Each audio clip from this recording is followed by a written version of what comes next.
We are back, ladies and gentlemen. TJPOD live spoiler review for a very anticipated film from 2022. Here, it is Matt Reeves' The Batman, which obviously a lot of people very excited to see this new hard-boiled take on the Batman. I figured, what better guy to bring on than everybody's favorite Alec Hoelker. Thanks for coming, my friend.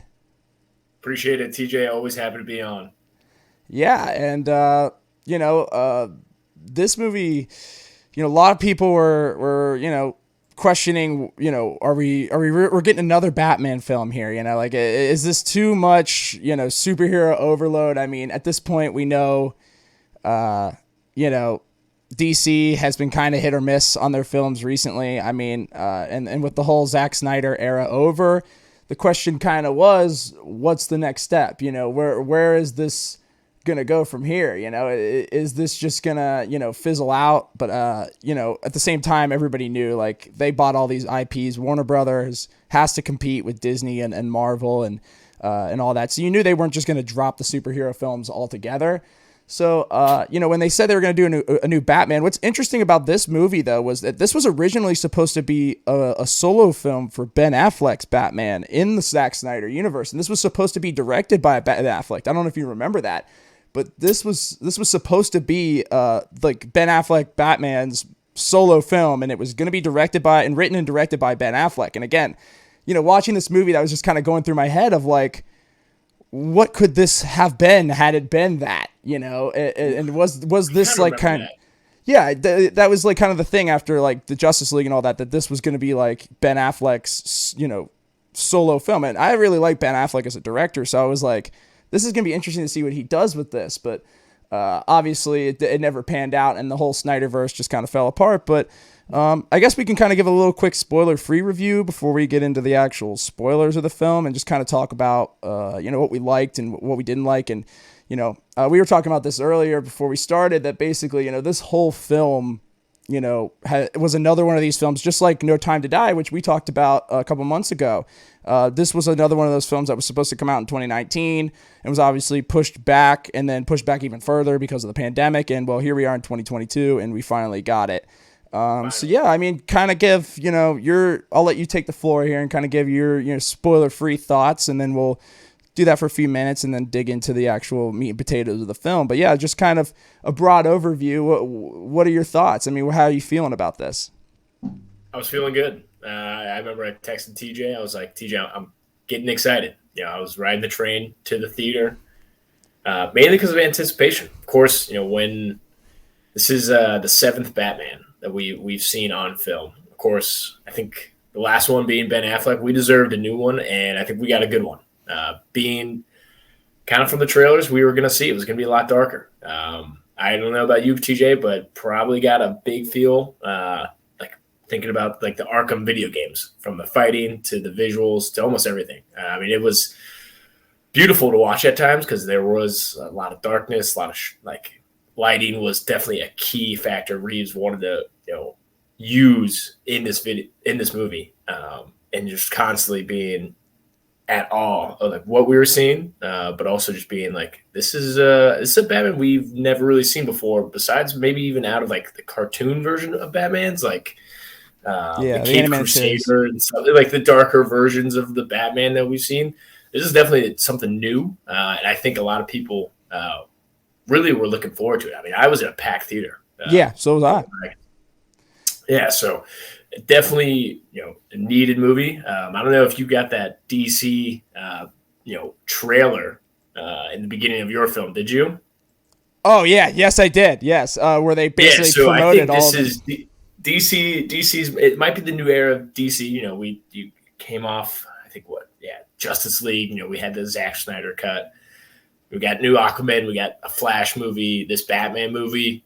What was the other? Oh, and Black Adam. So I think DC and Warner Brothers, they're putting their chips on the table, and so far so good.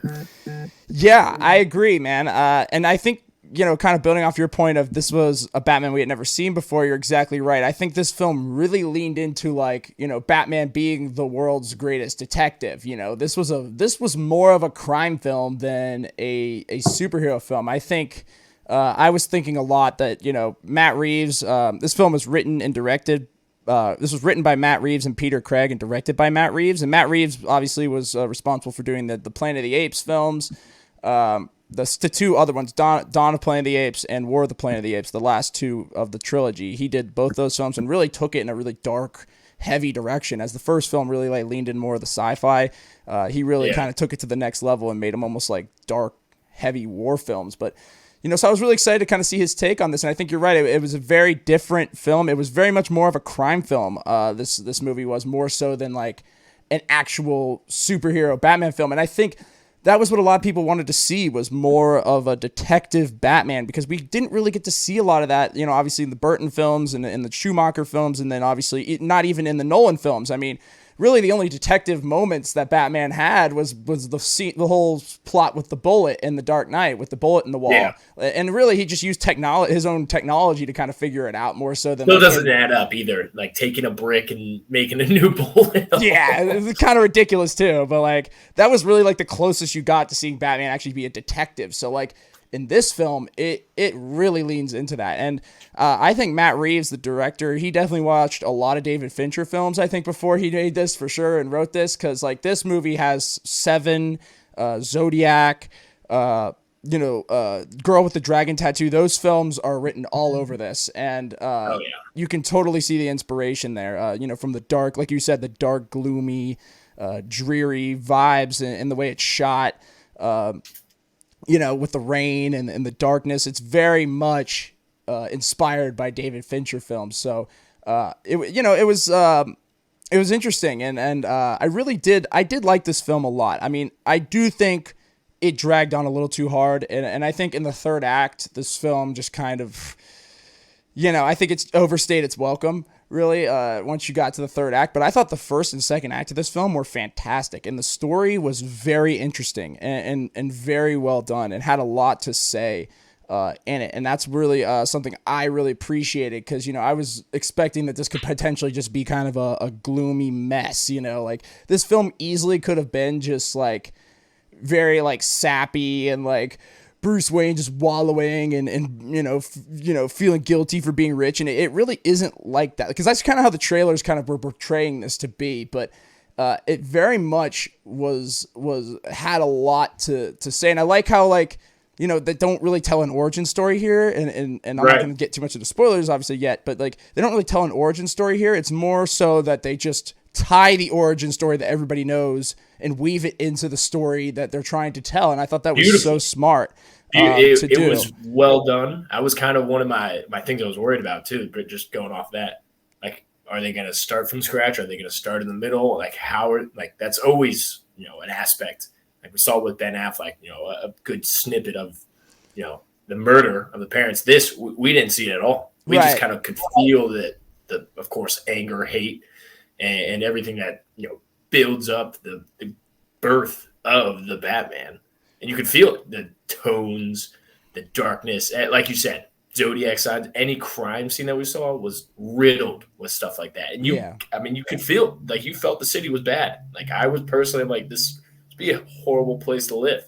Yeah. So. No, I agree. And it's like, I think it was really interesting in that way, because, like you said, you definitely can feel how, like, dark the whole atmosphere of Gotham City is. It's a very different Gotham than obviously what we see in the Nolan trilogy, which is really the only thing I can compare this to, because I think it does take a little bit from The Dark Knight, and we'll talk about that towards the end of when we get into spoilers here in a minute. But like, just kind of wrapping up my spoiler-free thoughts, man, I really recommend people see this. If you're a Batman fan, I think you'll appreciate what Matt Reeves was trying to do here. And I don't think he disrespects this character whatsoever. I think my problems with this film kind of rely on some of the other characters that are presented.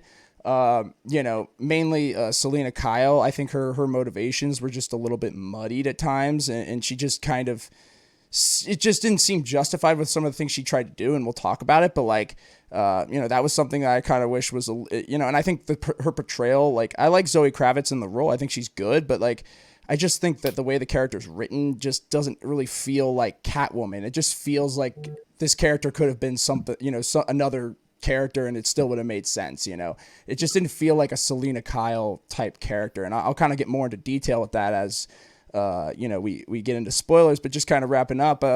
Recommend people see it. I really like this film, and it has, it has good action, like you said. And I think a lot of the fight sequences were inspired by Batman Arkham Asylum and the Arkham series. And after playing, obviously I did a playthrough of Arkham Asylum, with the Pattinson skin mod. So, I definitely kind of got that vibe as I was watching. I'm like, man, that kind of looked like, what I was playing. It kind of looked like that. And I liked the way that the action was directed. And there's a great chase sequence in this film as well that I really enjoyed. And like I said, I just think the film I think it overstays its welcome. I think the first 2 acts of this movie are great.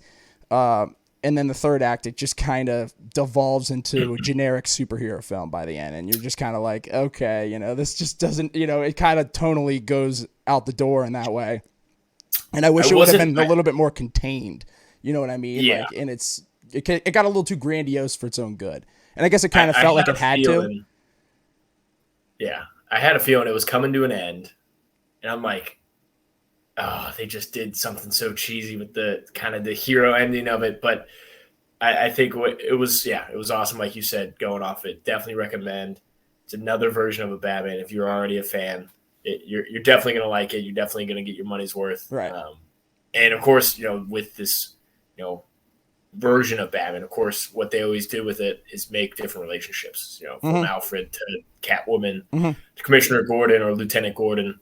Yeah. We see another take on all those relationships, and it plays off well. And a little bit more history. You get some familiar names, the Falcones. Who are briefly mentioned in Batman Begins. They're kind of like an afterthought to kind of set up Bruce Wayne. But in this film, Falcone is like a huge player. Just kind of wrapping up our thoughts. Yeah, I think you should go see it. And, I really enjoyed it. So let's get into spoilers, man. This is a spoiler warning for anybody who hasn't seen the film. But most people have because I put spoiler warning in the title. And this movie is going to make, I think it's projected to make $250 million this weekend. So most people have seen it probably at this point. So if you haven't, spoiler warning. This is it. We're getting into the meat and potatoes. So we'll do a 5, 4, 3, 2, 1. Spoilers. Man, this film was I like the way it starts, honestly. And I mean, we're not going to go plot point by plot point. Obviously, I don't have the synopsis written up here, but we'll just kind of go through moments in the film and try and keep some continuity to it. But just go through moments we liked. One of them being kind of how they introduce the Riddler as the villain in this film. Really interesting just right off the bat with the music and all that the Ave Maria music that they play kind of at the beginning, and it kind of is like his theme song.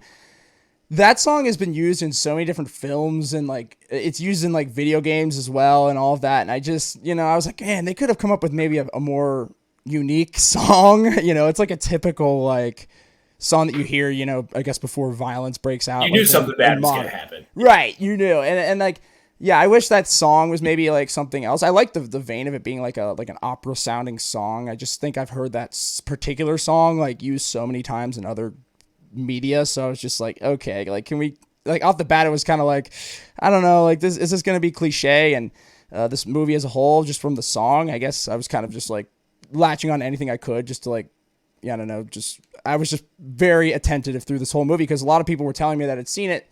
You need to see it twice. You really need to pay attention to it. And I agree with that, but I don't really agree that you have to see it twice. I think, and that's kind of, I guess my complaint is that this isn't as rewatchable, I think, as some of the other Batman films. It's just, in my opinion.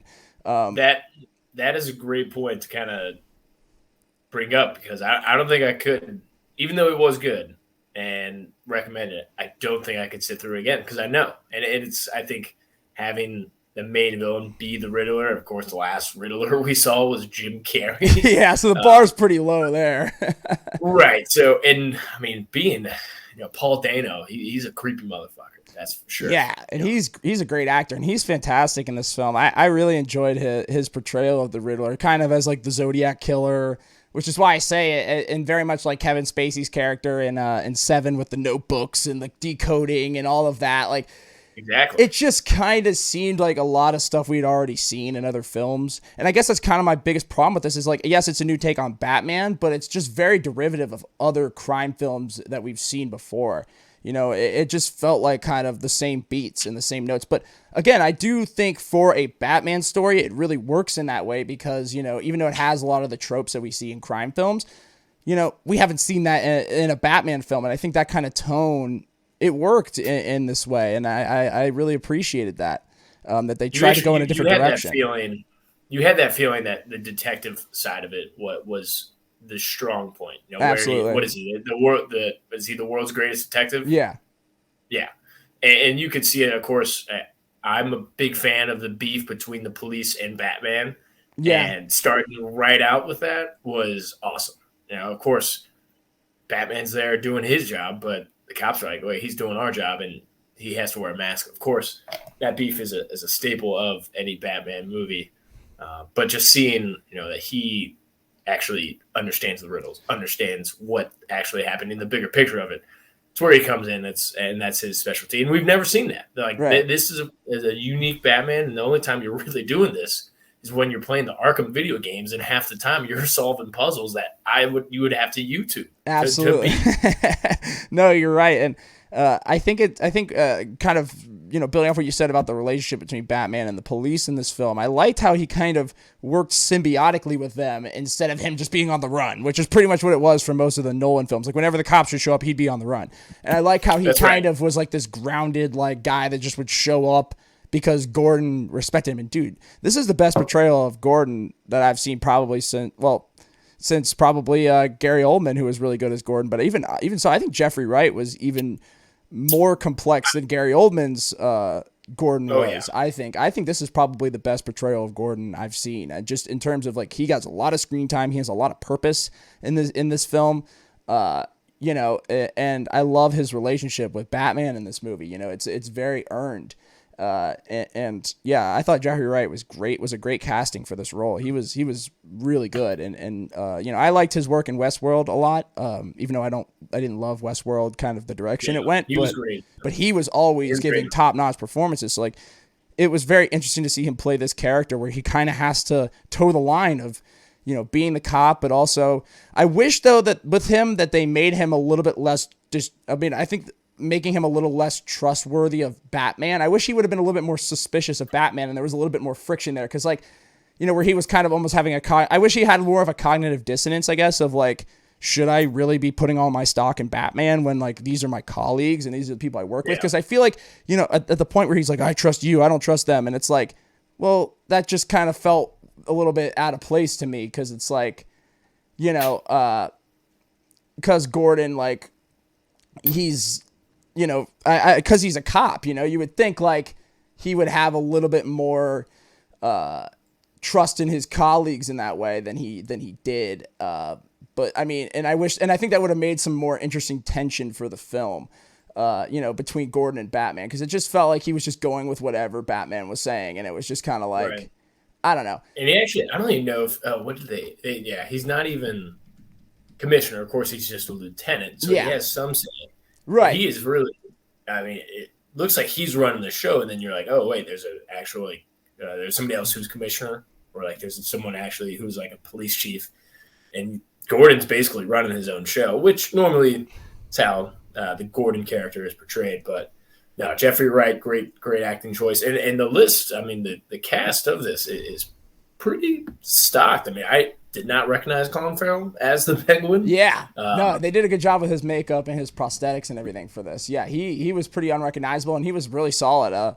He kind of has a small role and is kind of slightly used as a plot device, but like at least like he has like skin in the game, and he actually has stakes, because he's not just a plot device, which was, kind of what I was thinking that they were going to do with him, but he actually has a little bit more purpose. When we first met him, I was laughing because he Batman's kicking ass, and then boom, there's Penguin, and he's like looking for a handshake. He like It's like a understanding that they know, hey, you're crazy, but I know you're coming to talk to me, but don't try to beat me up. Like, let's have a civil conversation. Right, because he was just like he saw Batman just wrecking all his guys, and he's a gangster in that way. That's how they are. They're like, yeah, I know you, I respect you, you know me, so let's talk this out. And so like they go in there, and obviously he ends up kind of giving Batman some direction. It was kind of interesting because I'm like, okay, like Batman's kind of working with everybody to try and get to the bottom of this thing, and like I like how it just starts out as like this simple murder mystery, and then just elevates into this full-on, criminal conspiracy. The criminals are really running the police force, and that Falcone has just basically over the 20 years infiltrated Gotham's entire political system, and he's kind of just pulling the strings in the background. And I thought that was a really interesting thing to kind of dive into, was the whole corruption aspect of this, and that obviously plays into the Riddler's character. His whole character arc in this film is surrounding exposing the corruption in the city through the most irrational and evil and exploitative ways possible.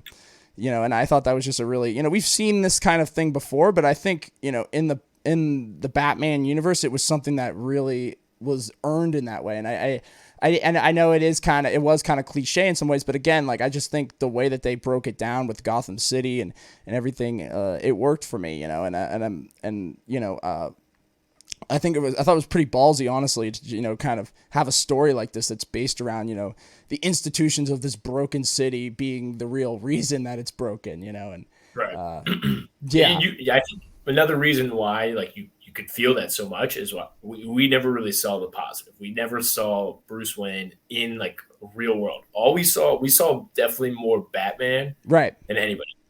And I think that kind of plays a difference, especially comparing to the Dark Knight trilogies, where we see Bruce Wayne's love life, we see him at philanthropy, we see him meeting at parties and beautiful women. We don't see that this Bruce he's Wayne. A recluse. Yeah.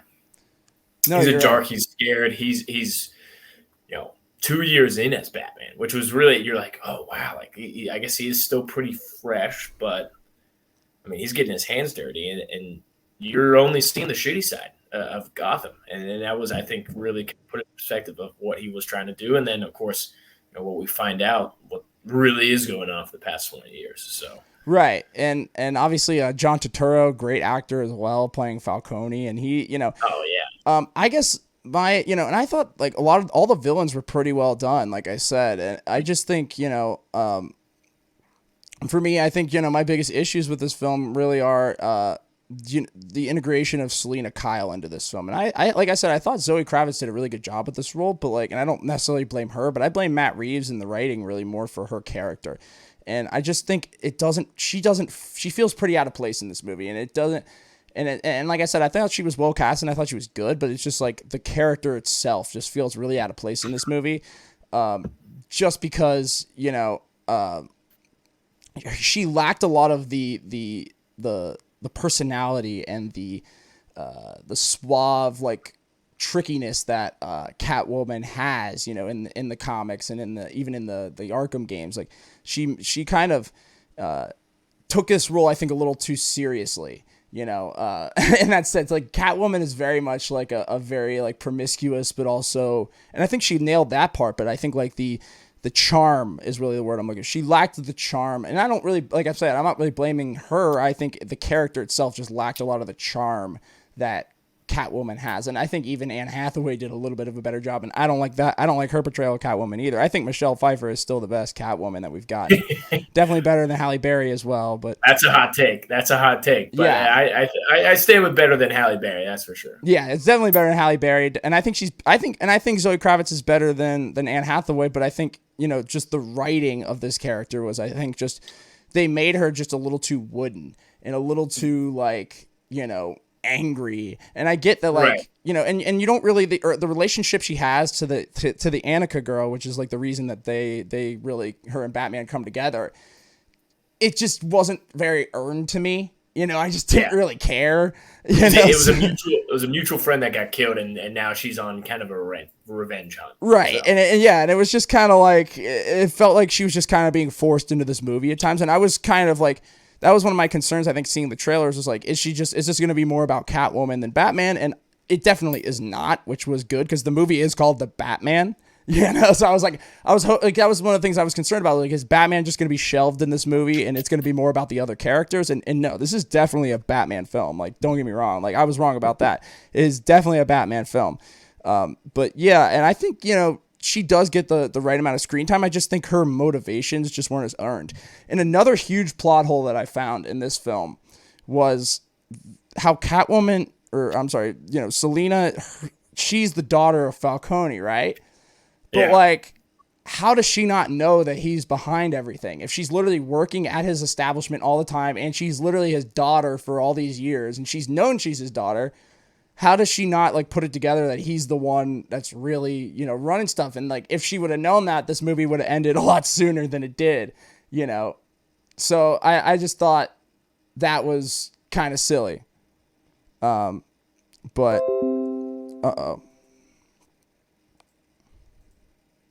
hang on. Lost him. But yeah, I'm just going to go on. But yeah, I thought it was a little unearned in that way. But yeah, I'm reconnecting. But yeah, kind of adding on to what I'm saying, I just thought the film it kind of, I kind of wish that she had a little bit more, complexity to her in the sense that like, the way that she's kind of connected to this whole murder mystery, I just think was just a little bit choppy, and could have used a little bit more. I think the character of Annika, who kind of connects them all together, I think could have really used a little bit more, complexity to her, because she's a huge integral plot point, and she's pretty much just a plot device to get Catwoman involved and to get these characters involved. But again, not as ideal of a portrayal, from a writing standpoint for the Catwoman character as it could have been.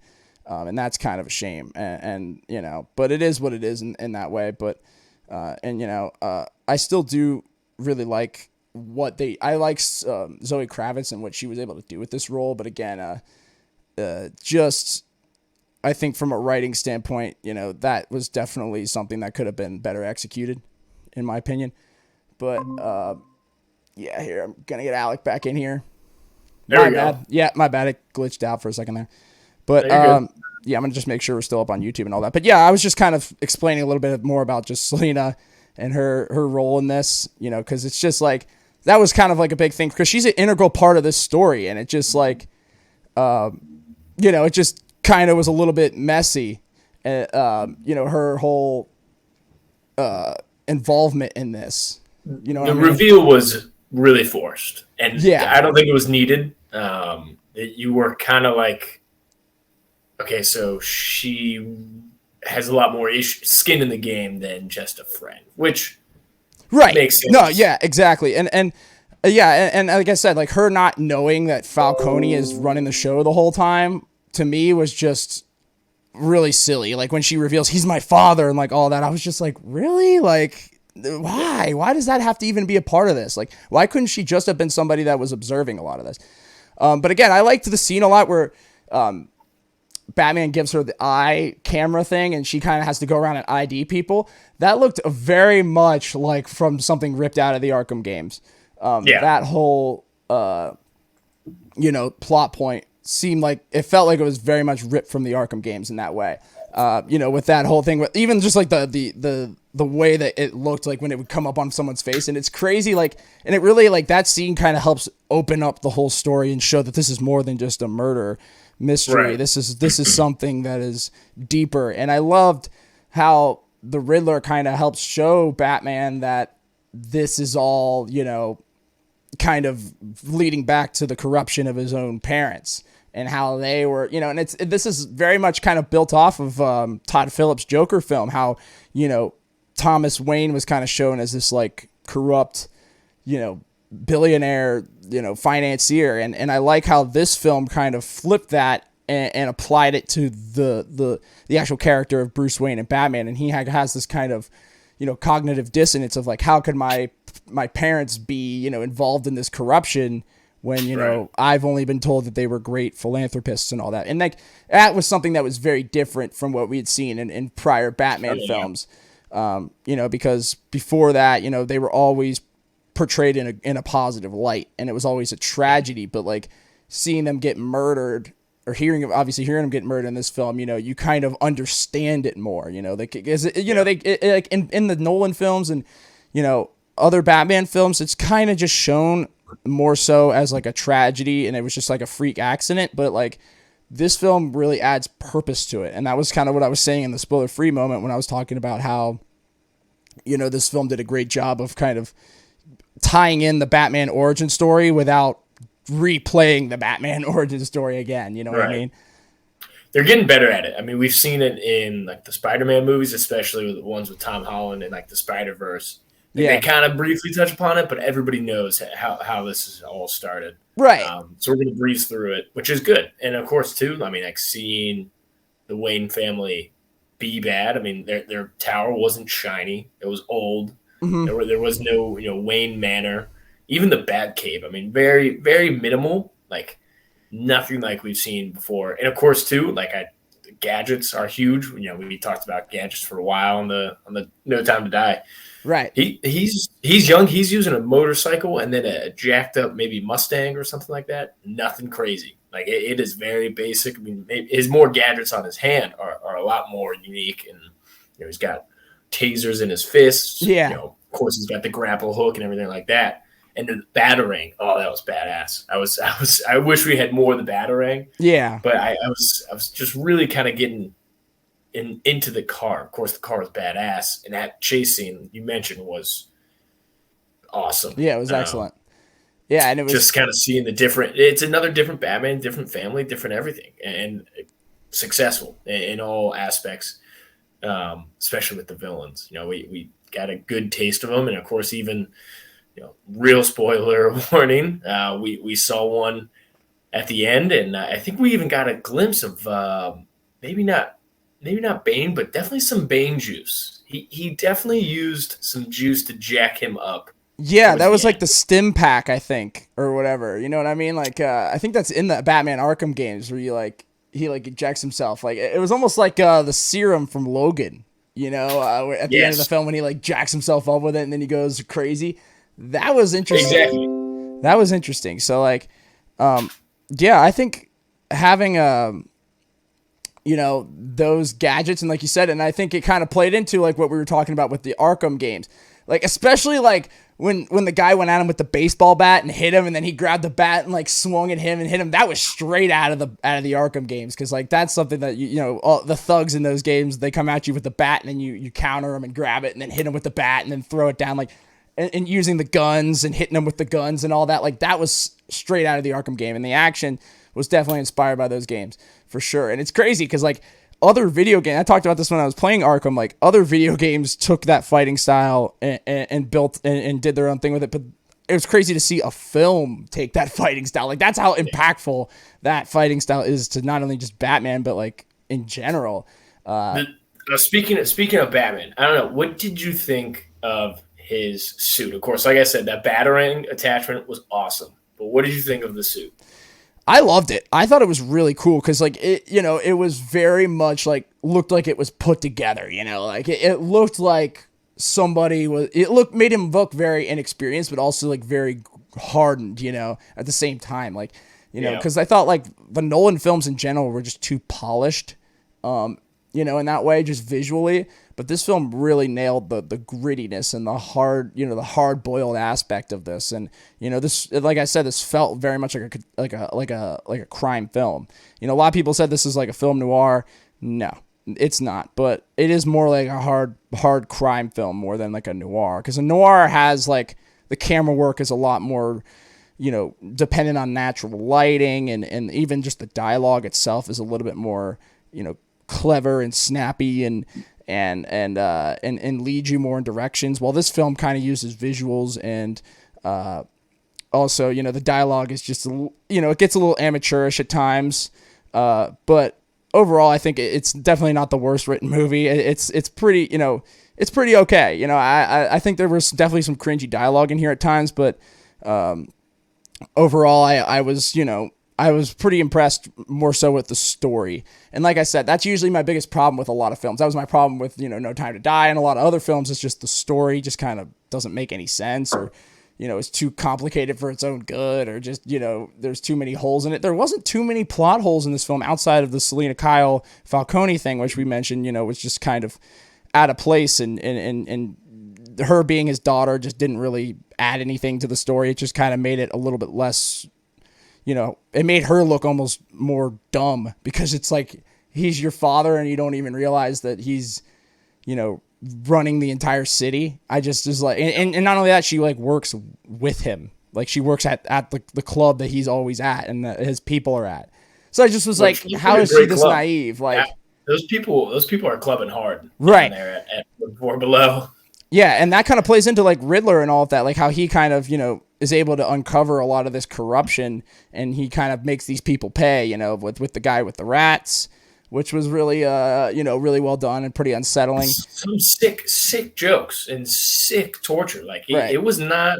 What was this? A PG? Was this PG-13? I think it was PG-13. Yeah, but and it pushed the line, man. It definitely towed the line in that department. I mean, this is definitely like the most unsettling Batman film we've seen. It definitely nails that.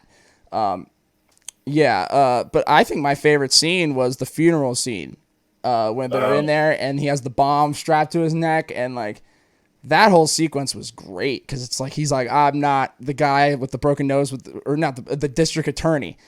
He's like in there and he's got the bomb strapped to his neck, and Batman's like trying to like help him solve the puzzle. And then eventually he's like, I'm not giving up any names because my family's going to die. My friends are going to die if I say this. So like, I'd rather just take it to my grave. And it's like, he's like, just, to keep the system alive, and it's very interesting that they would put that in a film like this, just because it's like, that's very real. And like, the idea of bribery and blackmail and these things are very real. And I think that like having that, it helps really kind of service the story as well, just because, it shows that like this whole thing is much, much deeper than even, Batman had assumed. And that's like the telling of a great crime film, when you just, when the character just slowly becomes, is trying to just solve a small mystery, but then slowly gets in over their head with something much deeper, much more sinister, and much more corrupt. And that was something I thought was just such a breath of fresh air for the Batman character and for Batman films.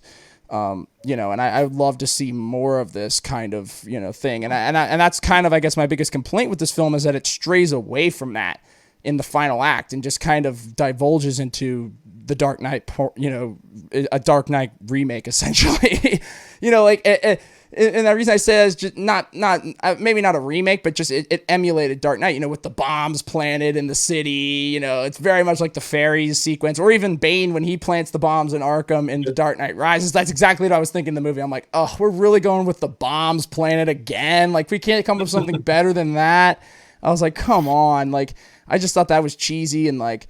But it's not one bomb, TJ. It's like multiple bombs. Yeah, I mean, that's what Bane did too. Bane had he had the bombs on every bridge to trap people in. Like, at least he had more of a plan. It was just like, he was just like, we're going to just flood the city. I don't know. I was just like, and I feel like that wasn't alluded to enough either. It just kind of came out of nowhere. I didn't know Gotham was affected that much by water. So this was definitely something new. I was like, flooding the city?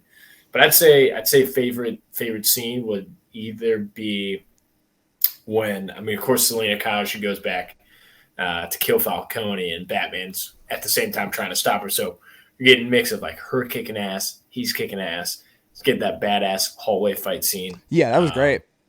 Either that one or when he was in the police station with Gordon and all the cops, and they're pissed at him. They're like, "You should let that guy die," and then they had to like chase him out, of course, which led to maybe one of the plot holes, his Batwing suit. Yeah, and he falls like so like dramatically and just gets right up and runs away. I thought that was pretty silly too. I thought that was he ate shit. Yeah, and I guess this is a good base for where Batman would be 2 years after. Like, he's not creating any progress of his job and especially even equipment. I guess maybe Alfred is not as involved, or there's no Mr. Fox. making these designs. No, there's no Fox, but also I think a lot of it is too is like, they were trying to kind of show the amateurish side of this Batman, that he's only in year 2 and he's kind of figuring things out and like not everything's perfect, but it's like I feel like they could have made that fall a little bit more believable.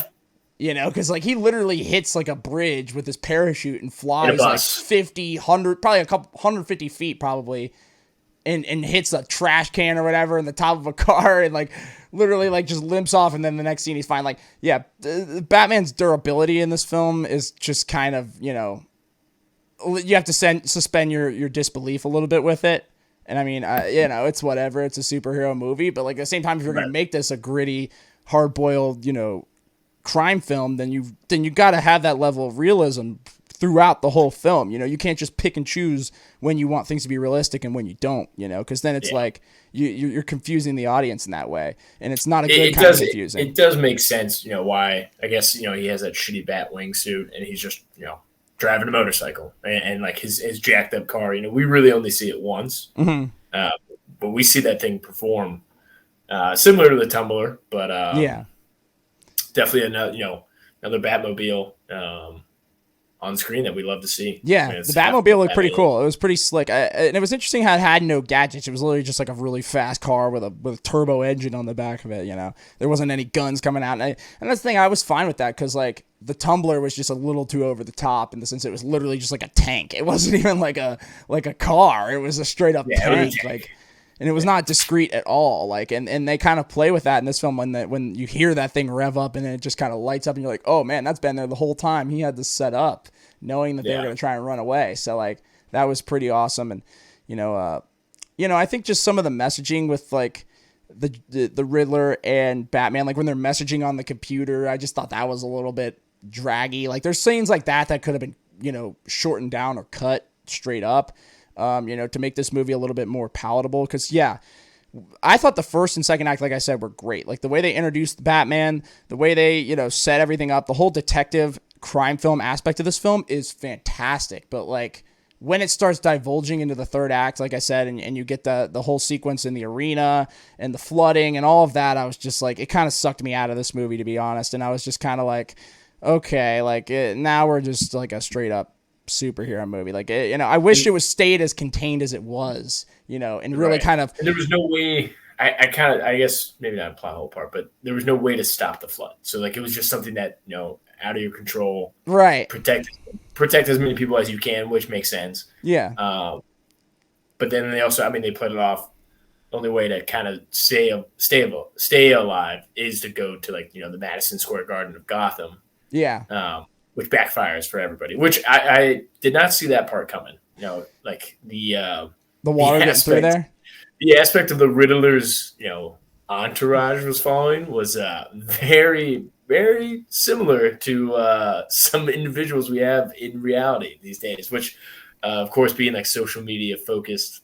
Yeah. Him live streaming the torture scenes and stuff like that. Yeah. It's like, oh, I see what you're doing here, Reeves. Okay. Yeah, because they kind of try to because they kind of have, it's like their play on the Joker scenes, remember in the Dark Knight when he has the camera and he's like doing that, thing with the guy taped up and all. It was very similar. It kind of felt like a ripoff of that. And this film I think it's very much, it takes a lot from the Dark Knight and it takes a lot from David Fincher films. That's kind of my takeaway, and I wish there was a tad bit more originality in that sense. Like a lot of these scenes feel like they're picked up straight from that, or even plot points are picked up straight from that, and that's a big complaint of mine as well. So this, like I said at kind of the beginning with the spoiler-free review, is that like this felt very derivative.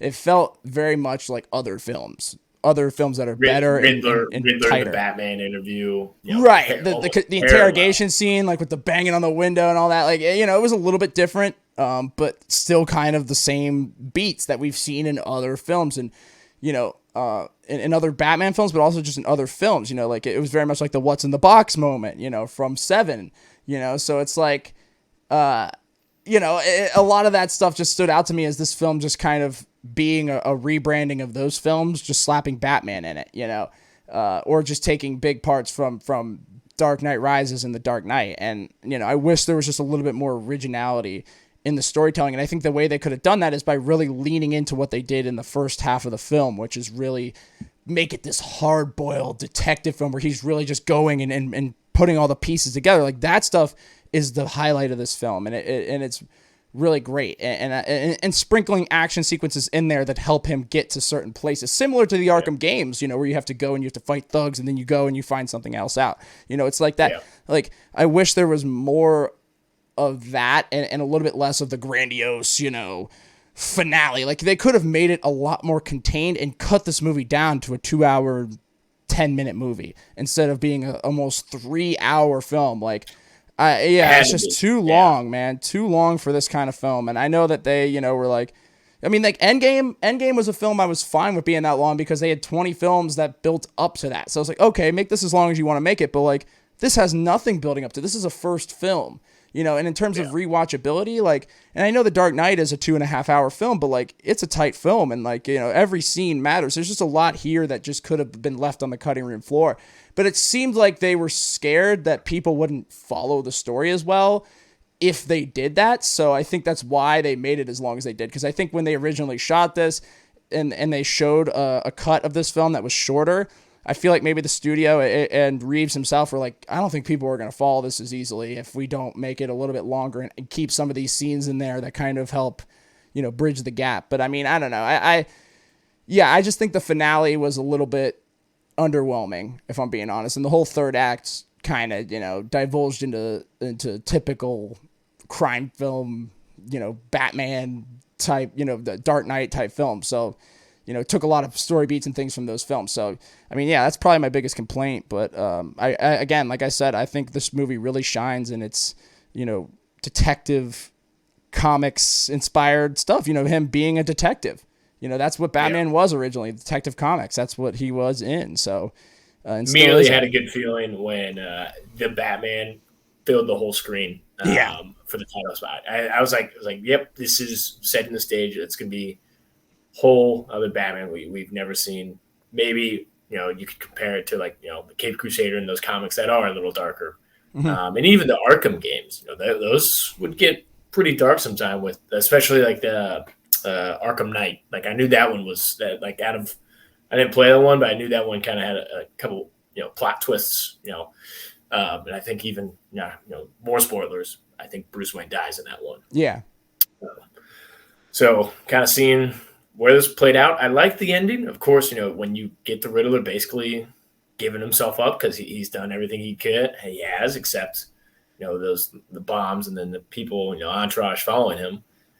Him kind of wanting to get caught was interesting. Very much like Kevin Spacey in Seven. Remember, he purposely gets caught and then traps them all. So this movie rips off a lot of plot points from that. Now, the more that we talk about it, the more I think about it. But I agree with you, though. It definitely does, like, it's very different for a Batman film. And I appreciate them trying something different, but it still kind of feels like a lot of the same from just a film, aspect. But I think people that have never seen Seven, never seen...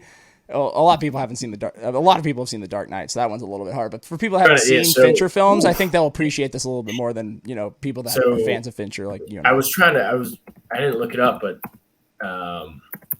it has been 10 years since The Dark Knight Rises. So really, I mean, it is definitely good to see that they actually were like, let's give the people a different Batman, because Ben Affleck, no offense, love the guy.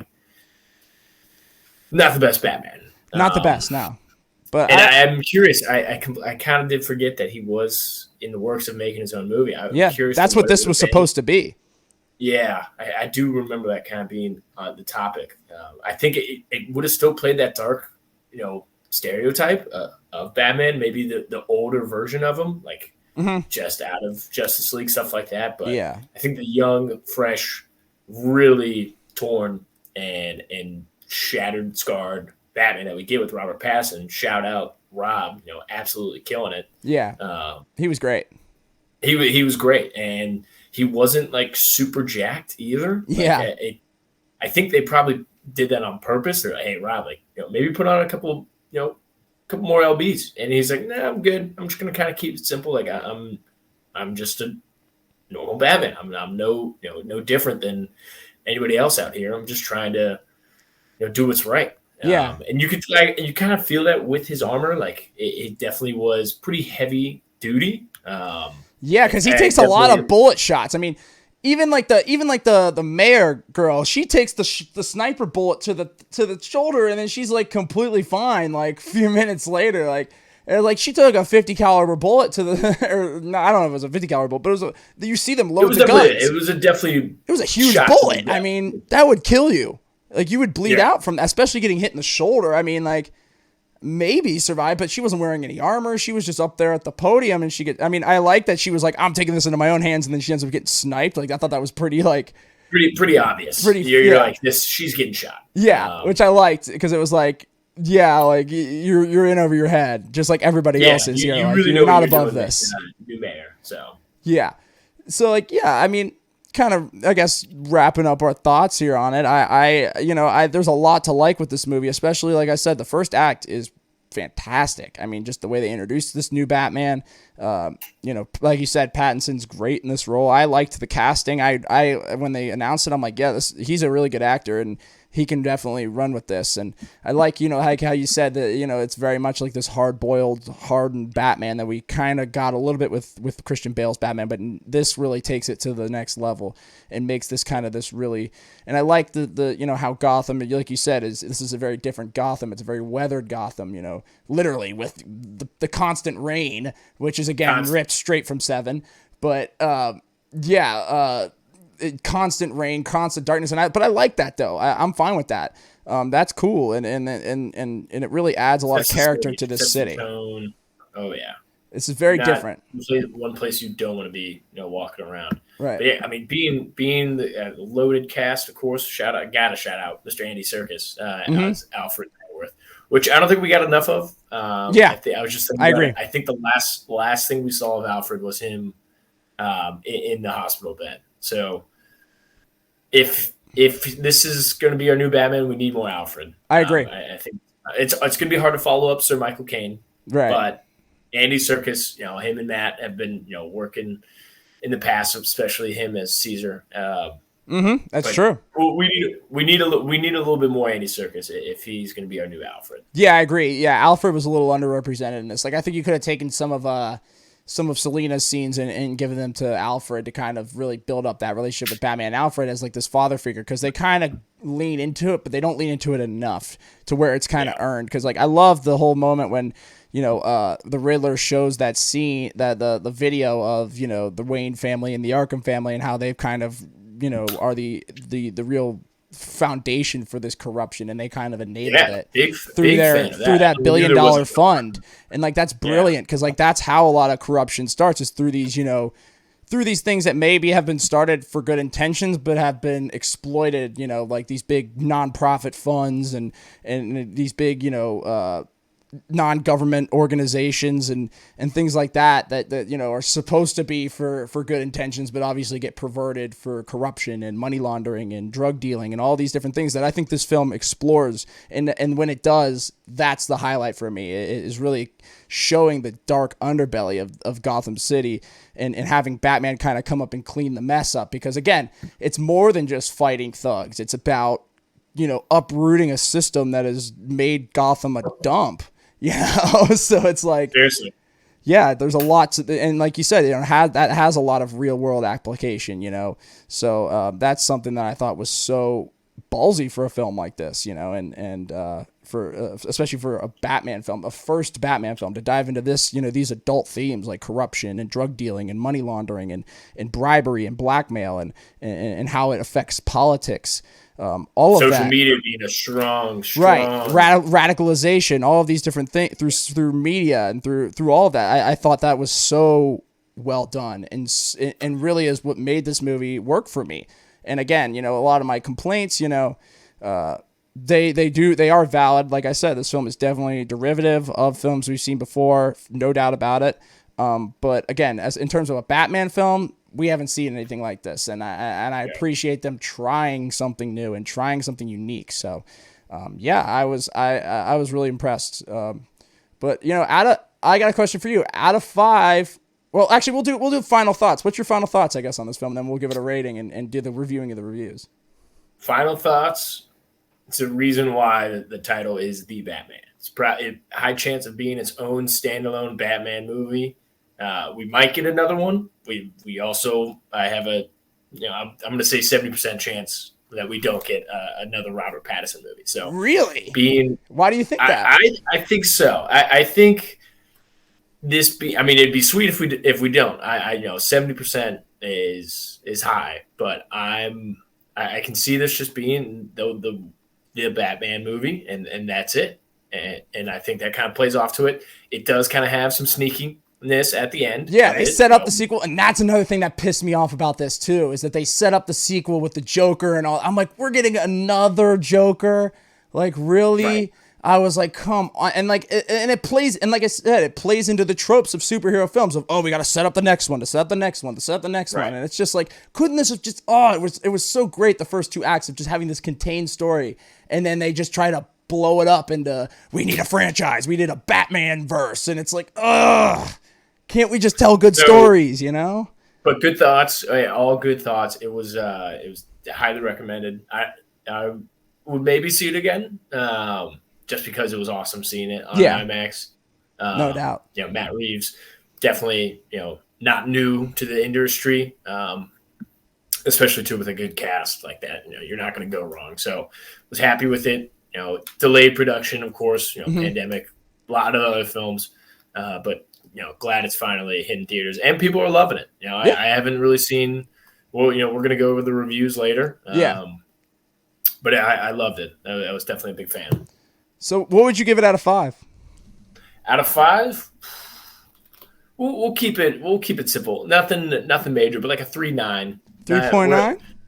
Yeah, 3.9. We're not getting in the 4s. Yeah, it was good. Wasn't great, but I was still a fan. So yeah, 3.9. What about you, TJ? Yeah, I'll just give my quick final thoughts, man. Like I said, and I kind of was talking about it already, but I liked how this film did take risks, especially with the political aspects of this film. I thought were brilliant, and I thought the way that they interwove that with the Batman origin story was so smart and a great way to kind of introduce this character. And like I said, the performances were all really good. I like Zoe Kravitz a lot in this role. I just think that the character, the way she's written, was kind of messy and a little bit unearned. And again, the huge plot hole of her being Falcone's daughter, that really kind of rubbed me the wrong way, because it just didn't make sense, for why she wouldn't realize that he was so involved in the city's politics and all that. But, again, like I said, I really love the hard-boiled crime film aspect of this film, but I think it just kind of deviates into the typical superhero tropes that we see, and that was just kind of disappointing. And I think this film was just a little too long for its own good. It should have been about 2 hours and 10 minutes maybe, and they should have cut a lot of the fat out of this. But again, I think this is there's a lot to like here, and if you're a Batman fan, I think you'll really enjoy this. But again, it doesn't have the rewatchability of some of the other films or the iconic moments of some of the other Batman films we've seen. And again, I think it's very derivative of films like David Fincher films like Zodiac and Girl with the Dragon Tattoo, and especially Seven. And also it rips off a lot from The Dark Knight and The Dark Knight Rises. So I was wishing that it could some of the plot points could be a little bit more unique and a little bit more contained. But again, for what we got, this could have been a disaster, and it wasn't. So like I said, it's always a good thing to see. And, do I want to see a sequel for this? We're going to see it probably because this movie's making a crap ton of money. And that's the reason why I do think we're going to see another Batman film. But, with Robert Pattinson, but, is it something that I really want to see? I don't know. If they can make it shorter and a little bit more tight, then yes. But if it's another 3-hour film, I'll probably see it anyway, but I just won't enjoy it. And then, the Joker Riddler combo would be nice, especially. I think they're gonna go for like all the villains like ganging up, kind of like they do in the Arkham games. So and they might even do an Arkham Asylum movie, which would be interesting. But overall, really enjoyed it, man. I did like a lot of it. The action was great, but again, it could have been tighter, could have been more compact. So my rating, I'm going to go out of 5. I'm going to go 4.3. I really liked it, man. And I think it's just because the first 2 acts are so strong, but again, couldn't even get it to a 4.5 just because for all the complaints that I just mentioned, some of the holes in this. I mean, it's definitely not as plot hole filled as some other films like No Time to Die and other ones we talked about. But again, there is definitely some things that kind of make you scratch your head. But it's not too bad. It's not too egregious. But again, like I said, the detective aspect of this film really works, and his collaboration with Gordon is great.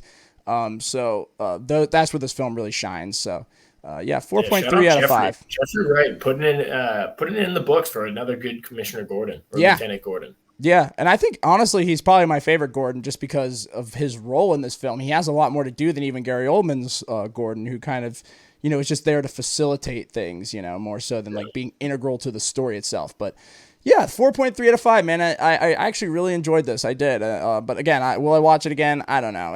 That's a long film. It's a long film, and that's again one of my biggest complaints with it. So, I think this is a fair grade. But now you know what we think. Let's see what the people think. Let's go to reviewing the reviews. I have this up here. I don't know if you can read this from. I'll pull it up on my end. Yeah, here. Just go to the user reviews in the IMDb section. And then just go, we can start at 1 star, and we can just both read one review each. And then, we'll go to the next grade just to kind of expedite this. Yeah. So what star are we going to?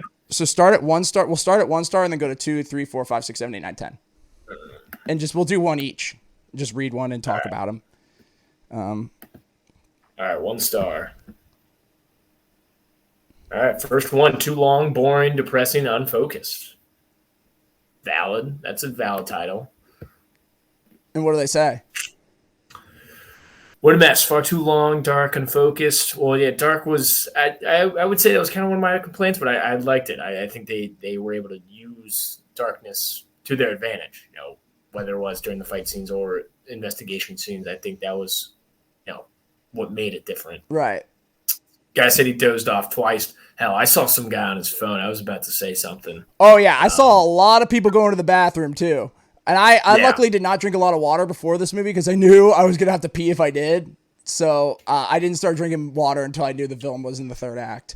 Because I think that his main point is that it's too long. He compliments everybody, the cast.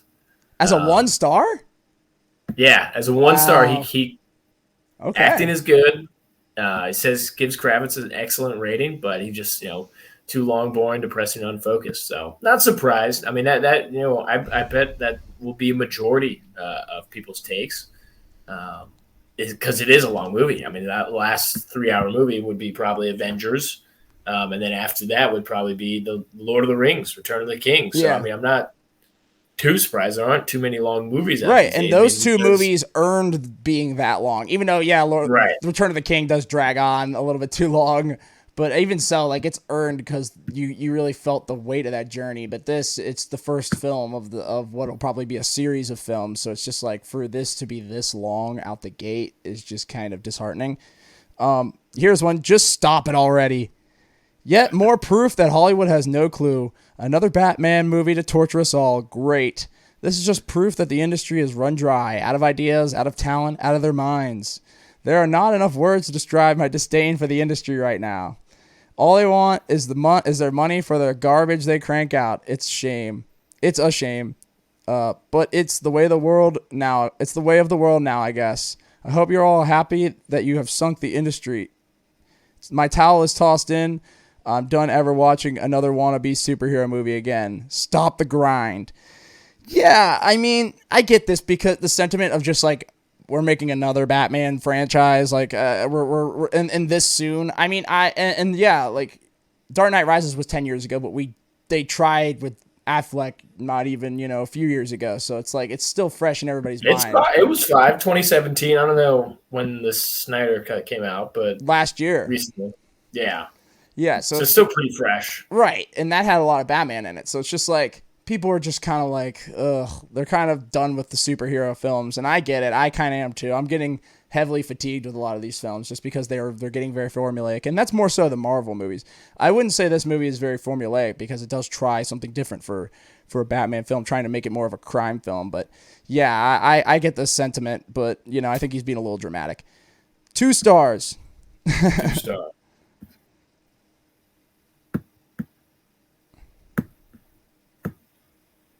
What's the difference between a 2 star and a 1 star? Is there really much difference? It's a little bit better. Yeah, I guess. No, I like it because you get to kind of see the progression of like people's opinions, and then when you get to 10, you're like, you just see people loving it. Like it was funny doing it like films like Uncharted and stuff like that, because it was funny seeing like those films I didn't love that much getting like a lot of praise in the 10 stars. But yeah, Oh, this is a good one. I found a good one. It's called A Mess. What we've got from Matt Reeves, emo Batman. Being a PG movie, you've seen a man is beaten to a pulp, being hit so hard, but not a single scratch on his face. Batman shot with bullets, but the bullets don't hit his face. True. PG-13 movies are horrible and far away from reality. The Batman movies must be R-rated. Look at Snyder version, best version of Batman I've ever seen. Well, this guy has a horrible take. Interesting. Including me expect a very good performance from Paul Dano, but it fails. Who, by the way, kind of disappears from the movie for about an hour. True. Catwoman is horrendous as a bullshit. Won't read what he said there. Bisexual Ebony, 95%. Penguin is not what we've seen in the comics. He's just a guy with visible products acting weird and boring. I was a big fan of Penguin. I think it works. Doesn't look like Colin Farrell, but this guy can't spell for crap. Yeah, this guy's just Officer Gordon being a black dude. Nothing against black actors. It's just silly when in all the comics he's a white dude. That didn't bother me. Yeah, this guy can. Yeah, I mean, I get the idea of like respecting the lore in the comics, but like, yeah, I think it worked. That didn't bother me. Yeah. Because sometimes it can be out of place, like, you know, and it's more so with like the portrayal of the characters, more so than like, you know, when they race swap characters, like it doesn't really like whatever. But, you know, I think more with the Lord of the Rings, people are more upset about that because like that's like, you know, established through like a heavy lore. Like with this, it's more so you can kind of you can be a little bit more flexible with Batman because it takes place in the real world. Yeah, unconvincing twist. The movie tried to be dark and gritty. Yeah, Batman with that goofy voice. That's true. What did you think of the Batman voice? I mean, I was trying to think of it just now. What, like, I couldn't really, I don't even think there was a big difference. Like, was it, I think he just talked the same, kind of. Yeah. I mean, he talked like a normal dude, which was like, it didn't faze me as much as, you know, Christian Bale's and, of course, even Ben Affleck's, which would pull opposite. Right. But that's the thing. We didn't really get much of a Bruce Wayne, so that's why, like, when he talked as Batman, it sounded like Bruce Wayne, like yeah. That was like the only Wayne. Yeah, that was like the only voice we really heard from him. So yeah, like even at the funeral, I think did he really talk much? No, I mean he had like the most time he talked was with Falcone and with Alfred. But here's 2 hours of utter garbage. DC has really disappointed this time with the Batman. I remember people being upset about the casting of Robert Pattinson, but I was positive, looking forward to a change. It's not the action, but the director and how all this movie is made. But Batman is for the very beginning, is dull and gloomy. I was put to sleep already in the first half of the movie. The movie only picked up in the last 30 minutes where it ended. See, that's where I differ from this. But movie making is an art where you have to understand what you need to engage your audience. The interest has to be maintained from the start so they can see the story you're trying to tell. Not sure why DC movies are way too dark. The Riddler was phenomenal, but the movie was poorly made. Only giving 2 stars for Riddler's performance, but which was shown at the end of the movie. DC, please note to make movies that are fast-paced, less complicated story-wise, and take only one villain. Save yourself money and watch this at home. I did really like the Riddler, like I said, but I actually thought that the first half of this movie was much better than the second half, so that's why I disagree with this guy. 3 stars. I just try to find like short ones. Because like some people like write paragraphs on here. It would be funny to go from like the worst, like 1 and 2 to 9 and 10, seeing just the polar opposites. Here's this. Stretched like a rubber band, or more than that. Batman is a superhero film that comes with so many unnecessary scenes. Very true. They could finish this film in 2 hours or less, and it would be a masterpiece. See, this is where I agree. Film's music has similar to Michael Giacchino's own work called War for the Planet of the Apes, and some point is irritating. Yeah, I wasn't a huge fan of this score either. Matt Reeves wants to change the Batman image. I think he's done that, and this is the worst Batman film I've watched in a long time. Yeah, I don't agree with this last point, but I think he's exactly right about the music, the length, and some of the scenes just being kind of unnecessary. I agree. It is stretched pretty hard. So I mean, this is actually one of the fairer low grades I've seen yet. Yeah. If you can't find one, I'll do another one. Excellent. No, I found the one at the top of the rubber band, and he's like, I was okay with the slow pace, but being that they are like copying from a lot of the things, getting shot, Alfred not answering the phone. Yeah, that's true. That was kind of a hole. Like an hour afterwards too. Yeah, that kind of was a little bit messy too. That's fair. I kind of forgot about that, but yeah, no, that's right. That whole moment was kind of silly. Yeah, a slow, boring, overstretched cosplay movie. What can I say? It's a long movie consisting of scrawny Batman. Yeah, you mentioned that, how he was slimmer. Walking for an hour and a half. Boring villains, boring heroes, and boring characters. You should avoid the snooze fest at all costs.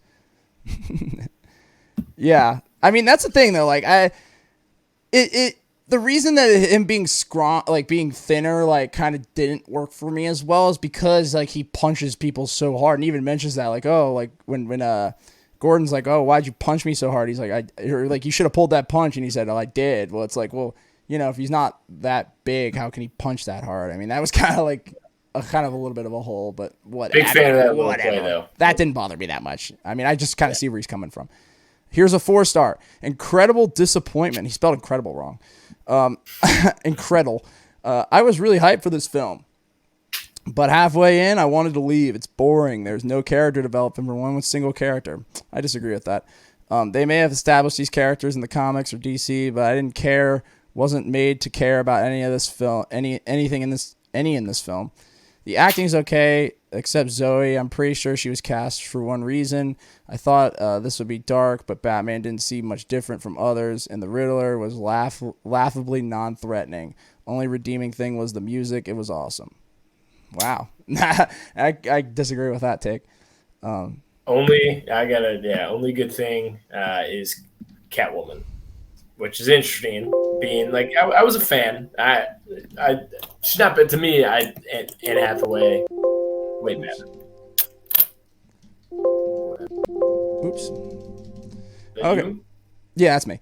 Sorry. Being this Catwoman, sad Bruce Wayne, but dark story with multiple ending points. Story's weak. Fighting scenes were pretty good.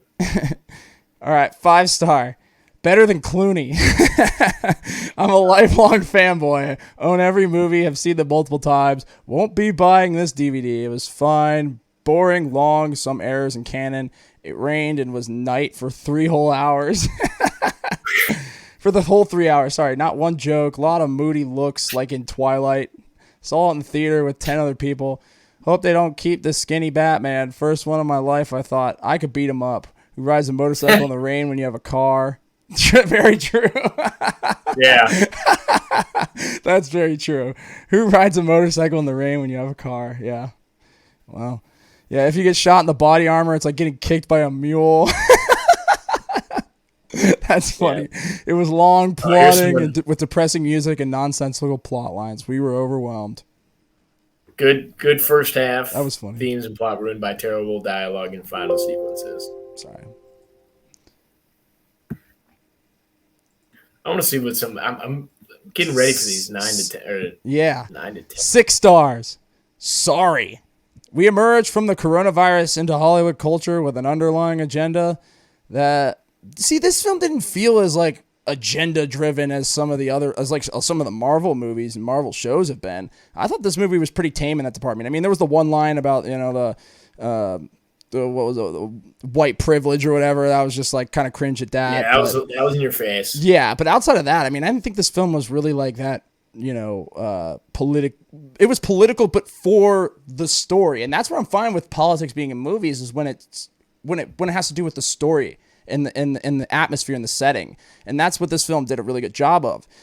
So I kind of disagree with a lot of people saying that this is like a Hollywood agenda kind of movie. Not as much as like even the Marvel movies are.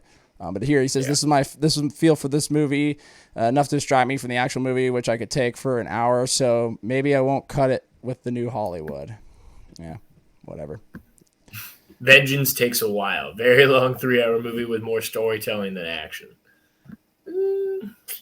Yeah, I like that. Snacks and drinks. Yeah, make sure you're taking enough snacks and drinks for the lengthy dialogue scenes. I like that, though. Who wants to see, another formulaic superhero movie? I mean, people be complaining that it's too formulaic of a superhero movie, which was my biggest problem with the third act of the film. So I like the dialogue. I like the storytelling. That's, it's unique and it kind of reminded me of a lot of like the crime films that we've seen that are great, like Seven and like, those films. But I think those were better done than this. But again, whatever. Here's 7 out of 10. A slow, gloomy, and interesting take on the Batman story. The Batman creates a grim and gloomy atmosphere, and it moves along so slowly that you could almost fall asleep to it. However, if you did, you'd probably have nightmares. This movie made me feel that Robert Pattinson could be Batman, although I'm not entirely sold on him as Bruce Wayne. Paul Dano is disturbingly demented in his role as the Riddler, and Colin Farrell is absolutely unrecognizable as the Penguin. I like this new take on Batman, but I didn't love it. Not as good. I like this one. Not as good as Dark Knight, but better than Batman vs. Superman. Sound mix is very good. The action is very real. Even though it's rated PG, it might not be for younger kids due to language and brutal action. Totally agree. But, I mean, yeah, it ties in. I mean, it has, Catwoman, Penguin, Riddler, and a little bit of Joker. But, of course, the classic, mobster families being a main reason why Batman is Batman. So. Yeah. No, I agree. All right, 8 out of 10. Let's find one here. Oh, here we go. Did David Fincher direct this? There it is. There it is. I was looking for it. It seemed very familiar. A dark, moody serial killer hunt with two opposite characters looking for clues. Yeah, true. There was even a scene where the detective is reading a journal of the Riddler's ramblings, like the same scene in Seven. Yep, I mentioned this earlier. I didn't know if it was on purpose, but I do know the film was highly enjoyable and nearly 3 hours long. Never seemed to drag. I think it dragged a little bit, but that's my opinion. The characters lived up to expectations, especially Catwoman and the Penguin. And the Penguin. I like this one. It's a completely different take on the Batman films, and it works. What I like best about it is that it doesn't sell out with the over-the-top action sequence and stupid jokes. It's gritty and it's real, and I'm looking forward to seeing it again. Interesting. Not perfect, but big balls. Reeves has a merit of showing that Batman can turn out to be a very different version from what was previously explored. It's more thoughtful, investigative, and even darker Batman. Not in a hurry to show all his cards. Even though it's long duration, some unnecessary dialogue passes the difficult test with flying colors, which... Yeah, I agree. Totally. A lot of expository dialogue in here that probably could have been trimmed down or cut. I agree with that. That's a good take. 9 stars. Here we go. Now we're getting into the good part. Let's find one that's like kind of thoughtful, but not too long.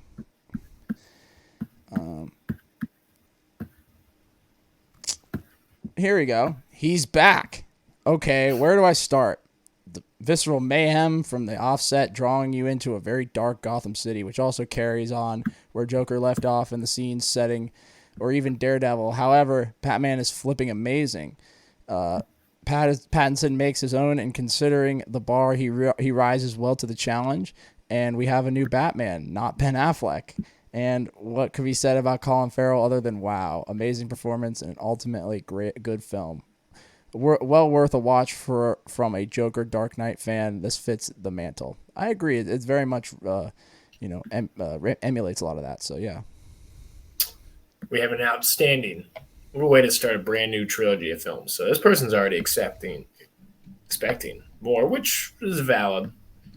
But yeah, it's a long. People are really getting after it for these 9 and 10. Yeah, that's the thing with the 9 and 10s. People really like to break it all down. Yeah, I went to the 10. Batman meets 7 in this Moody and Grandy. Oh, you're at 10s? Yeah. All right, let's do 10 stars. All right, ready? Yeah. Do you have one? Yeah. It was like Batman meets 7 in the Moody and Grand epic. taking inspiration from various crime thrillers. It undoubtedly features a narrative taken from Batman famed detective or tales such as The Long Halloween, Killing Joke, and Year One, which never even heard of those, but close. Yeah, I've heard of them. Skips past that origin story, and we find passing bruised and battered Crusader of Justice 2 years, which is I was really happy that was how they started. Yeah, I like that too. That was smart. 5 shades of eyeliner out of 5. True, very true.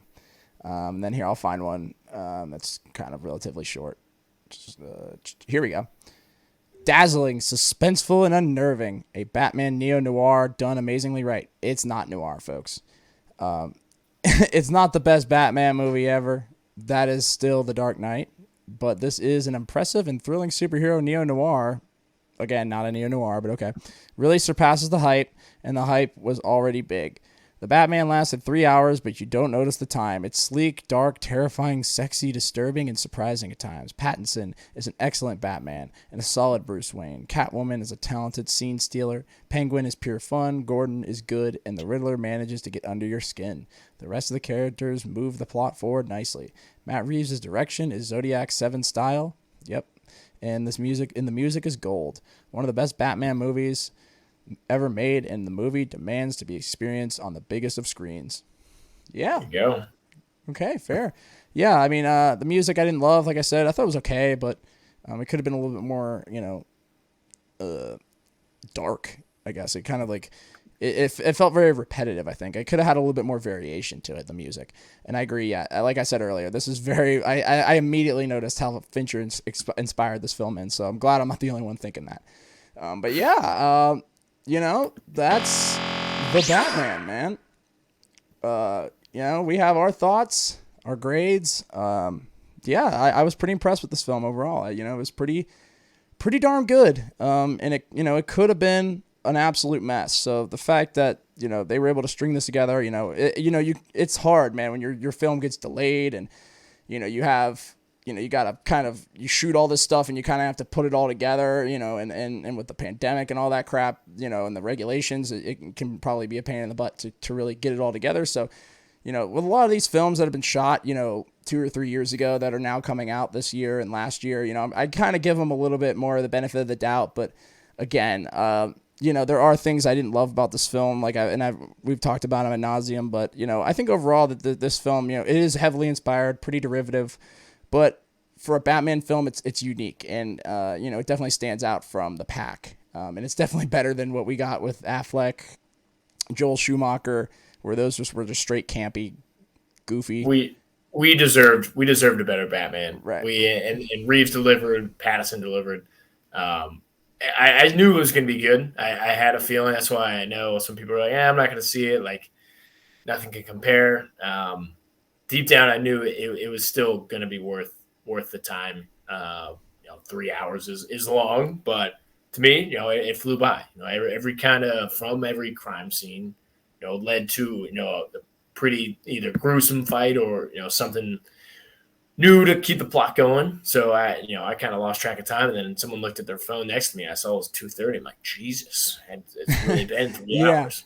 Yeah, I mean, yeah, and the movie, like I said, because the first 2 acts move so smooth and they're so well done. I looked at my clock, right when the final acts start, right when the final action sequences starting. I'm like, okay, now this kind of needs to end. So yeah, this, like I said, this movie would have been fantastic, and I think somebody said this in the reviews, it would have been fantastic if it would have been 2 hours and 15 minutes, but 3 hour film, man, it's just that's taxing on people. And then people were getting up and going to pee. And with a film like this, where you have so much story and so much plot, you can't have people getting up and going pee in the middle of the movie. It's just because then they miss critical points and critical character moments. So it's just, I think this movie really could have benefited from being shorter, more tight. But again, I think a lot of it was because this movie was dragged out so long and it was supposed to come out in 2019. It was pushed back so many times. They had shot all this stuff and realized that making a shorter cut of this movie probably would have made it really messy, and they needed to probably keep some of these exposition scenes in there to kind of help hold people's hand a little bit with this complex story. But again, I love the idea of diving into corruption and money laundering and drug dealing in the political class. I think that is so brilliant, and the way they did it in this movie and how they kind of opened the scope for this film really benefited it. So yeah, pretty solid film. But anything else you got to say? No, it was. I mean, I was happy about it. You kind of shot me a text, say, "Hey, have you seen it yet?" I was like, I'm not taking a lot of urgency to go see Right. it. But I was like, absolutely, another chance to get on the TJ Martino podcast. Always happy to be here. Absolutely. We're gonna need a bigger blog. We're going through a lot of employee shortages. We're running low on team here. So it's always good to get back on. No, for sure, dude. And I'll definitely love to have you on for some other films coming out in the spring and the summer. Oscar season. Yeah, and we could talk Oscars too. If you want to come on, we can do that as well. So yeah, I'm definitely down. I gotta watch Belfast. Belfast is still the one I still gotta see that, and I still gotta see West Side Story. That's another one I have to see too. But actually, I'm gonna watch the original one first, and then probably watch the remake, because I did that with Nightmare Alley. And that benefited. Oh, is there an original Nightmare Alley? Yes, and I like it better. That's all I'm gonna say about it. But like, I like the original better with Tyrone Powell. It's on YouTube actually. It's in the public domain. No way. So you can watch it for free. It's in the public domain. Yeah. So check it out. Awesome. I recommend it. It's only like an hour and 20 minutes long too. It's very. I mean, that's the thing I like about old movies, man. They're tight. Unlike this film, that's kind of meanders. But hey, it is what it is. This film was good, so I'm not gonna hate too much. Yeah. Absolutely. But yeah, thanks for coming on, man. And anything you want to plug before we head out? Absolutely. No, not really. Hey, have a good week, everybody. It's Sunday. Yeah. Get after it. And don't forget your eyeliner. Yeah. Wash it off. Yeah. Don't forget to wash off your eyeliner. Don't forget your. Don't forget it. And you know what? Funny moment, really quick before we get off. It actually rained as I was coming out of the theater. It started pouring down rain here when I left the theater, and I was just like, whoa, like, I was like, man, I just watched 3 hours of rain and now I'm walking out into rain. So it was just kind of a nice little way to cap this film. But yeah, thanks for coming on, man. This was great. And I'm glad we could talk about this film together. And much more to come. Like, comment, sub, follow, all that stuff. Social media crap. Much more to come. More reviews, more Heat on Game series stuff. So you know the deal. More podcast stuff. Top 10 movies of 2021 is coming around Oscar time. So Gary and I are doing that. So that'll be great. So thanks, Alec, for coming on, man. And I'm Vengeance. I'm Vengeance, baby. See you later. Yep. See ya.